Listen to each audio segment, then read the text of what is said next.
Welcome to Sacred Magic. Violet is on a quest to bring sacredness back into our everyday experiences. Anyone can have an extraordinary life when they are able to tap into their sacred magic within. Violet and her guests will be sharing their divine passions, inspirations, and stories of connecting with their sacred magic. We are so happy you have joined us today. Let's get started with your host, the magical creator of Discover Your Spiritual Gifts, Vialet Rayne.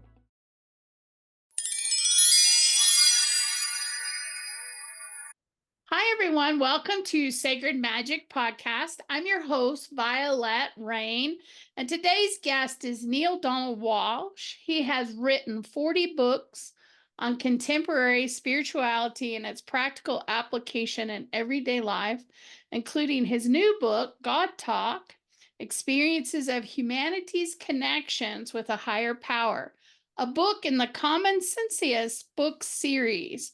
He is also the best-selling author of the Conversations with God series, which 7 of the 9 books made New York Times bestseller. And I can tell you, it is one of my favorite books and one I recommend to clients lots and lots of times to pick up and read. So thank you for being here with us today. Gosh, thank you for the invitation, Violet. It's wonderful to share this time with you. How may I be of service? Well, I would love to know, for those listening that may not understand that God is always listening, which is what your book's about, to share with them what that means, that God is listening, and can we talk to him or her or this higher power? Not only can we, I think that God is talking with us all the time. I was told in my conversations with God dialogue that God is talking to everybody all the time. But most people who experience God's presence in their life call it something else because they don't want to be ridiculed or marginalized, or criticized. So they call it, women's intuition or a sudden insight or an epiphany or whatever words they can use to describe when they suddenly encounter a level of knowingness or a deep awareness about something. And this happens to all people. The publishers of the book GodTalk actually put an invitation out on the internet. And they said, if you feel you've ever had an intervention from the divine in your life, tell us your story. And they told me that they had received hundreds of emails from people all over the world saying, oh, yeah, I've absolutely experienced an intervention, by the divine in my life. So they picked out 7 or 8 of the best stories. They could have published many more, but they didn't want to have a book the size of the encyclopedia. But they put 7 or 8 of the best stories in this book deliberately, so it wouldn't just be about Neale Donald Walsch. They wanted people to understand it isn't just this one guy who's having this experience, but that people all over the world are having this experience. And if you don't believe me, here are 7 of their stories. A mother whose answers came through a vision with her child, a woman who was reassured about her health, a single mom whose message reaffirmed her belief in God, that God heard her prayers, and even a scientist whose conversation with the presence of God dramatically changed his life. Fascinating stories in the book titled GodTalk. And so, I would say that God is talking to all of us all the time. And that's certainly been my experience. But only after I actually turned to her, actually began seeking to have that conversation. So I had to be, I want to say, open to the possibility that such a thing could occur. And in my life, I didn't have any choice because I had reached, the end of the line in my life. I was really in a very difficult situation. I'd lived on the street for a year, no home, no place to live, no income, no job, sleeping on the concrete, or if I could find a nice soft place of a piece of ground where the police wouldn't come and say, move along, move along, move along. So, but I was living outside for a year of my life, and I had no income. I had to go from person to person with my hand out, asking if they could spare just a few coins or maybe some folding money for a person who was in desperate need. And at the end of the day, if I was lucky, I collected enough that I could actually go to a fast food place, maybe buy a hamburger or a bag of French fries, and put some food in my tummy. And you really know, Vialet, that you've lost your dignity as a human being and that you're in a desperate situation. When you realize, most people don't think about this, of course, but a street person has no place to even use the bathroom. Like, where do you go to the toilet? So you have to sneak into a restaurant. You have to sneak into maybe a McDonald's or someplace. You have to walk there because, of course, you're not driving around. You're on foot. So, but once you go there the third or fourth time, the manager starts to recognize, oh, this is that street bum. Because you don't look that good. You don't smell that good. It's obvious that you have, your hair is down to the middle of your back because you can't afford a haircut, of course. You're wearing the same clothes every time you come in because that's all you have is one pair of jeans, a couple of shirts, and one pair of shoes. That's all you have. So by the fourth time you walk into that restaurant, the manager is going to say, okay, come on. Don't make me call the police. And you're reduced to tears. You have to say to the manager, I'm not going to bother anybody. I'm not going to handle anybody. I'm not going to ask anybody for any money. I promise you, I won't bother your customers. Please, can I just slip in and use the bathroom? I have no place to go to the bathroom. Please. Some pity on the human being. And one manager finally looked at me and said, okay, in and out. You understand? In and out. I said, yes, sir. Yes, sir. Went into the bathroom, used the facility, and got out of there. So then I finally found a place because the manager then recognized me and he knew I wasn't going to cause any trouble and I wasn't going to go like table to table as a lot of homeless people do and ask, for a few pennies. I just used that little McDonald's as a place to use the restroom. And I lived that way for a year of my life, not for a couple of bad weeks or a tough month or two. I was out there for a year. Finally, I found a full-time job. I was able to actually, it wasn't, the greatest job in the world, but I was able to bring in some money because it's a long story how I got into that situation. But I finally found a job and I could get a little apartment someplace, could get out of the weather. You can't even imagine what it's like for the first time in a year to get out of the weather. I mean, where do you sleep when it's raining, pouring rain outside? So, but I've experienced that. So now I'm finally out of the weather. I'm out of the cold. And believe it or not, my little apartment actually had a bathroom. So I had all the luxuries of regular life. And that's when I woke up at 4:20 in the morning, one morning, angry at life, Vialet. So angry with, frankly, with God.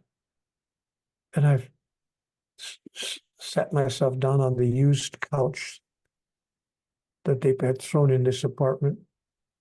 And I wrote an angry letter to God. There was a coffee table in front of me with a yellow legal pad on it. And I wrote an angry letter. I mean, I didn't, what was I doing? I didn't expect, anyone would ever see it. I was just trying to get some negative energy out. So I wrote this letter, dear God, and I'm writing questions. What does it take to make life work? What have I done to deserve a life of such endless struggle? And I remember this question in particular. Tell me the rules. I'll play this silly game you call life. Just tell me the rules. And then I heard a voice. I was mentioning earlier, Violet, that normally we don't access that level of communication until we really reach out for it. But I heard a voice. It was so real. I thought someone was actually in the room behind me. I turned around. There's nobody there. And I thought, oh, great. Now on top of everything else, I'm losing my mind. But the voice was very gentle and very sweet and simply said, Neale, do you really want answers to all these questions? Or are you just venting? And I remember sitting there thinking, you think? Yeah, I'm venting. But if you've got answers, I'd sure as hell like to know what they are. And the voice came back and said, you know what, Neale, you are sure as hell about a lot of things. But wouldn't it be nice to be sure as heaven? And I thought, what's that supposed to mean? So I actually wrote it on the yellow legal pad as if I was having a conversation. I wrote down, what's that supposed to mean? And back came the answer. And that answer brought other questions up. So I wrote the question down, and back came the answer. So I wrote the answer down because the answers were so phenomenally clear. And before I knew it, Violet, I was engaged in an on-paper dialogue, which I came to call a conversation with God. But I never intended anyone else to see it. I mean, my goodness, this was a very, very private, sacred experience I was having in my own life. I was not trying to, create anything for anybody else to see. It was just an unusual process I considered that I was going through. But then, somewhere about, I don't know, 1/3 of the way into my ongoing conversation, I was told, Neale, you will make of this one day a book. And you will cause it to be accessed by many people. I thought to myself, now I got you. Because I didn't really know what was going on here. I thought, what is happening? Am I just making this all up? Is this all in my mind? What's going on?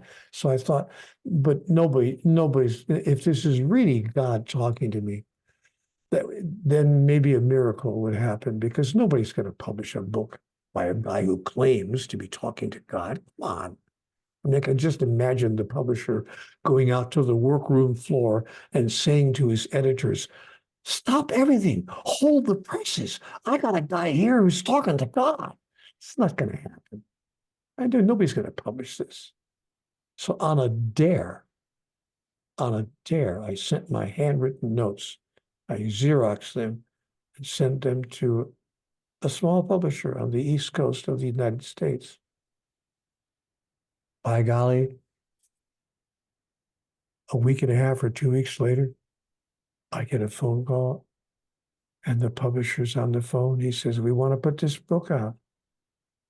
I said, you're kidding me. What? You're gonna actually publish a book out of these notes I sent you? He said, yeah. It's a hell of a good book. He said, we're not really pleased with the title. We don't think it's going to work as a title.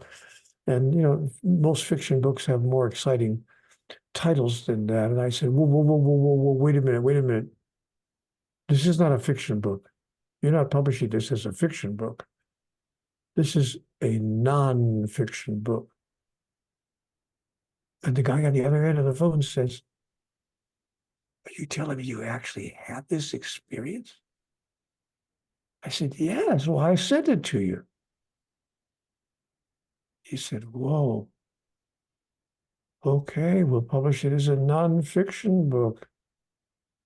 Somebody's actual experience. He's not going to sell many copies because not many people are going to believe. I said, I know. That's why I'm surprised you're even going to publish it. He said, well, we'll probably sell, a few copies, but it's not going to be a big book. But we'll put it out. We like the material. So they put it out. Didn't give me any advance, of course. Naturally, I was an unheard of guy. So, but they did put the book out, and I thought, you know what? I'll be lucky if this book sells 500 copies. It's not going to sell 500 copies. Who's going to buy a book by a guy who claims to be talking directly to God? Come on. And I was right. I was absolutely right. It did not sell 500 copies. It sold 5 million in 37 languages around the world. And I'm like, watching this happen, what? What? I didn't even, Vialet, to be honest, I wasn't even keeping track of how well the book was doing because I didn't want to get caught up in that merry-go-round. So I thought, whatever happens, it'll happen.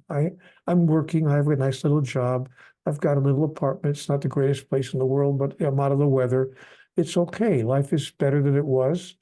So I wasn't really keeping track of how well the book was doing. I wasn't asking the publisher, send me monthly, sales figures. I just didn't know. And then one day, a knock comes at my door. And it's a florist delivery guy. He hands me a great big bouquet of flowers at a little box. He said, we've been asked to deliver this. I said, oh, I wonder who it could be. He said, well, there's a note inside. I said, well, thank you very much. And I took it in, opened the note. It was from the publisher, this small publisher on the East Coast of the United States. But they sent me these flowers and a box. And so I opened the box up, and in the box was a wooden plaque with a brass plate attached to the plaque. And I looked at the plate. It said, engraved on the brass plate, it said, commemorating 1 million sales.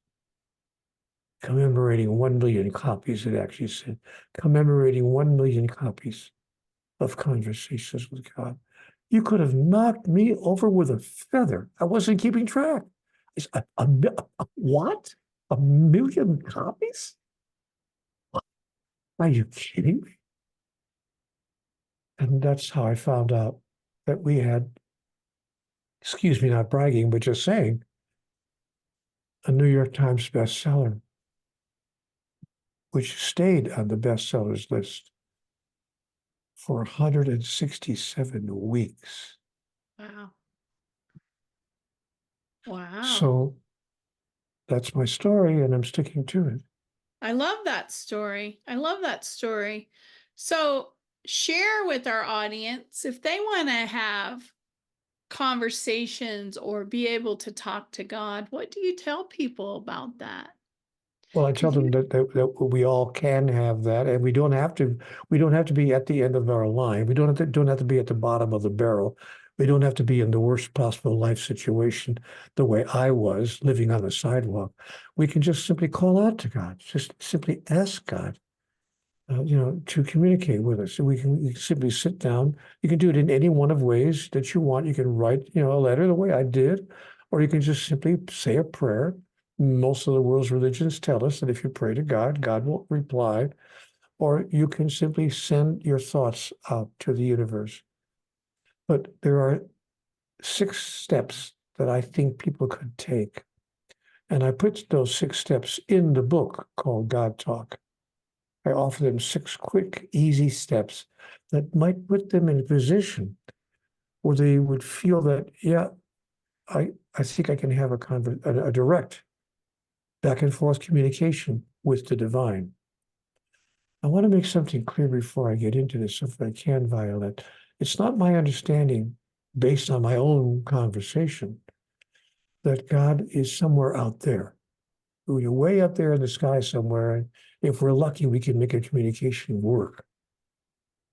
I was told that God resides within every sentient being in the cosmos, that each of us are actually individuations of the divine. We are individual expressions of that which some people call God. And other people use different words, Yahweh, Jehovah, Brahman, whatever word it feels comfortable to use to describe that ineffable essence that we call the higher power. Most people agree that there's something more going on here than meets the eye, that there is a higher power. Surveys have been taken by sociologists in the past 10 years where they asked a single question all over the world. They took an interesting one-question survey. They walked up to people on the street, in shopping centers, at filling stations, wherever they could find people, and they would say, one question, do you believe in a higher power? 8.5 out of every 10 people statistically said yes. They believe in a higher power. Most people believe that there's, as I said a minute ago, there's more going on here than meets the eye. There's something that we don't fully comprehend, but there is some kind of higher power. But what's interesting is that while 85% of the people believe in some kind of higher power, we can't seem to come to an agreement on what that higher power is, what it wants, what it does if it doesn't get what it wants, how we can use that higher power, which is why because we can't come to an agreement about that, that's why we have, believe it or not, over 4,220 religions being practiced on the face of the earth. Not from the beginning of time. I mean, today, on this very day. I didn't make that number up. You can Google it. Just type into Google how many religions are being practiced on the earth today. And it will tell you over 4,000. Because we can't seem to agree about this thing that we call God. But if we all could open ourselves to the possibility of communicating directly with the divine, we could come to an understanding, we could come to an agreement that God really is pure love. And that's what I've been telling people since I had my first conversation. But someone in the back of the room, when I make these comments in public, when I'm giving a little lecture someplace, someone will say, oh, Neale, come on. We've been listening to you all this while for you to tell us the big revelation is that God is love. Everyone understands that God is love. Even the religions that have differences of opinion on dogma or doctrine, they all agree that God is love. And I have to stop my friend in the back of the room and say, whoa, slow down. I didn't say that. Yes, you did. I just heard you say it. I said, no. I said God is pure love. And then my friend will say, okay, what's the difference? The difference is that pure love needs, expects, requires, and asks for nothing in return.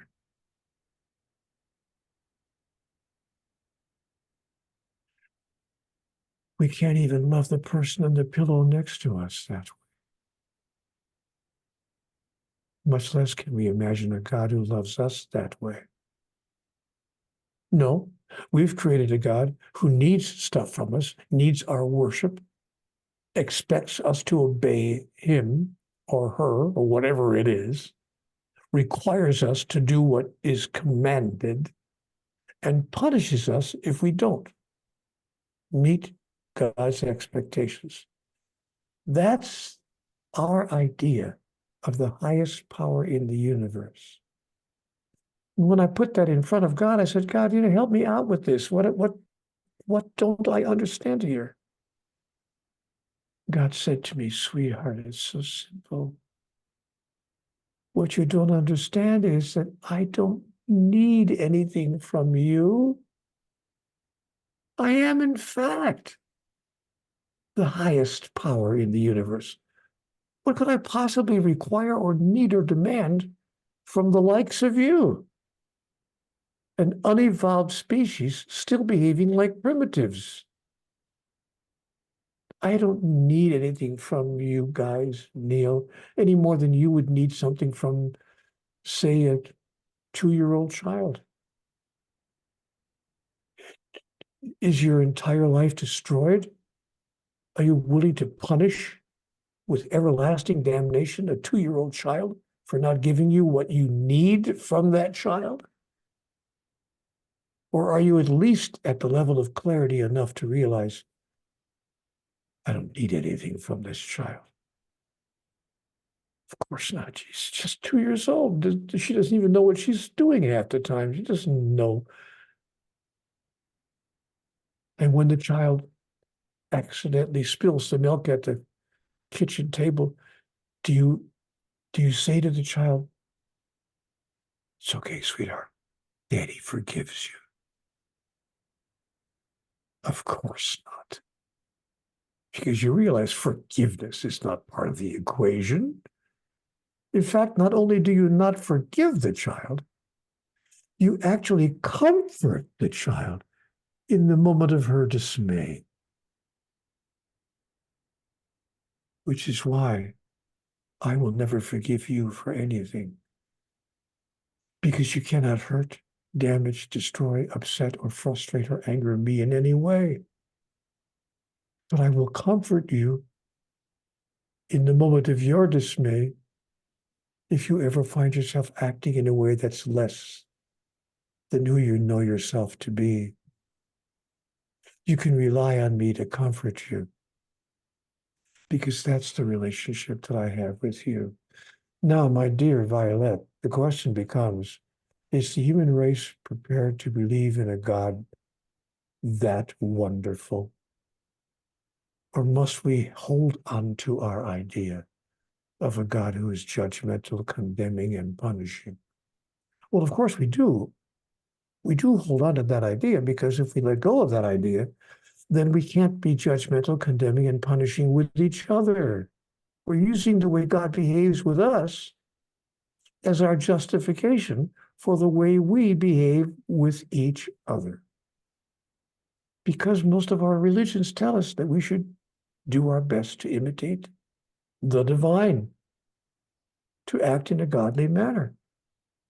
So we imagine that we're acting in a godly manner when we put someone to death in the electric chair for killing someone else.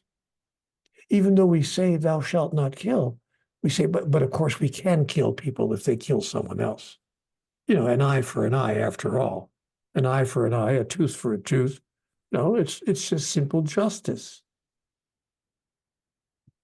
Except in God's kingdom, that's not called justice. That's called revenge.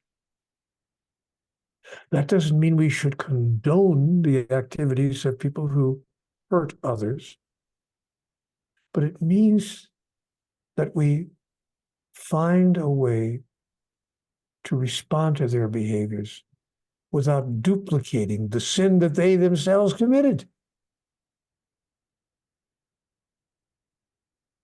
Now, fortunately, Vialet, our human species is starting to wake up. We're actually abolishing the death penalty in certain countries of the world and in certain states in the US. And we're also changing our mind on some of the other ideas we've held about God through the years. We're beginning, not there yet, but beginning to wake up. And so we are starting to decide, you know what? There's a solution to the world's problems. I call it the God solution. I actually wrote a book called The God Solution. And the God solution is to redefine God. To find a statement finally that all the world's 4,223 religions could agree on. God is pure love. Could it be as simple as that? You know, I could be wrong about all of this. I don't think so. I love that perspective, right? Because there are many religions out there that man wants to control people and be judgmental and critical, but really loving each other, that's just pure joy when we can really love and accept each other where we're at. As humans, we have a difficult time. So I love that concept of pure love because it really does define a difference between love and pure love, and understanding that God does care about us and is with us and walking with us and helping us all the time if we're just kind of open and aware. Because sometimes I think God speaks to us and we miss it. We don't hear it. We don't see the message. And so I think awareness of our lives and being really fully present is so important. And sometimes we have a hard time with that because we're so distracted with everything around us. So coming into that space of just being present and sitting and spending time and being in stillness is really important. I couldn't agree with you more. And by the way, speaking of the book, The God Solution, anyone who wants a manuscript copy of that book, the author's manuscript, I'll be happy to send it from my computer to yours.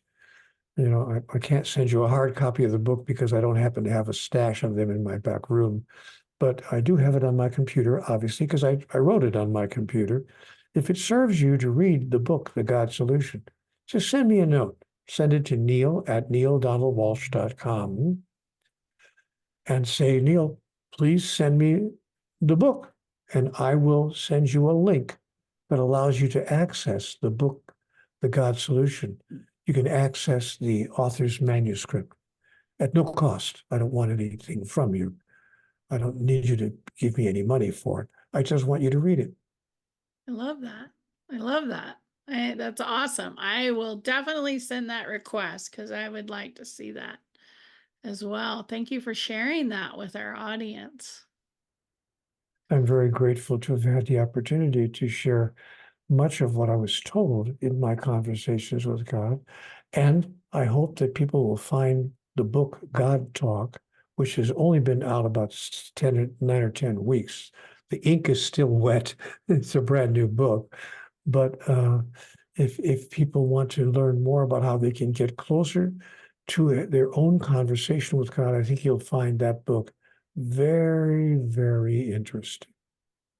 I love that. I've been reading it, and I'm not a big reader, so I'm a skimmer, but I've been enjoying sitting with the information in the book and reading it and enjoying your stories that you provide and your experiences, and all that. So I would recommend to everybody, if you can, pick up the book and check it out. I appreciate so much you taking the time to talk to our audience today and be part of the show. It means a lot. Conversations of God changed my life and my daughter's life, so I can't thank you enough. I continue to recommend it to people that have different various religious backgrounds that have some of those wounds and pains around beliefs. And I always sort of like, here, if you're open and willing, read this book with an open mind and see where it resonates with you. So I'm constantly referring people to that book. So thank you so much for publishing it and being courageous and brave to send it to the publisher the first time to get it published. I think that's awesome because when we all think, who's going to publish this book? And I love that. I love that. Thank you, Violet. That's a very sweet thing to say, and I appreciate the opportunity to share with your audience what I've come to understand about these really interesting and important matters. Well, thank you everyone for watching.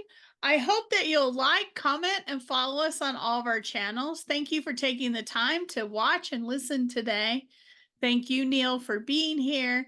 I hope everyone has a very sacred and magical week. Thank you for checking it out, and I hope to see you really soon.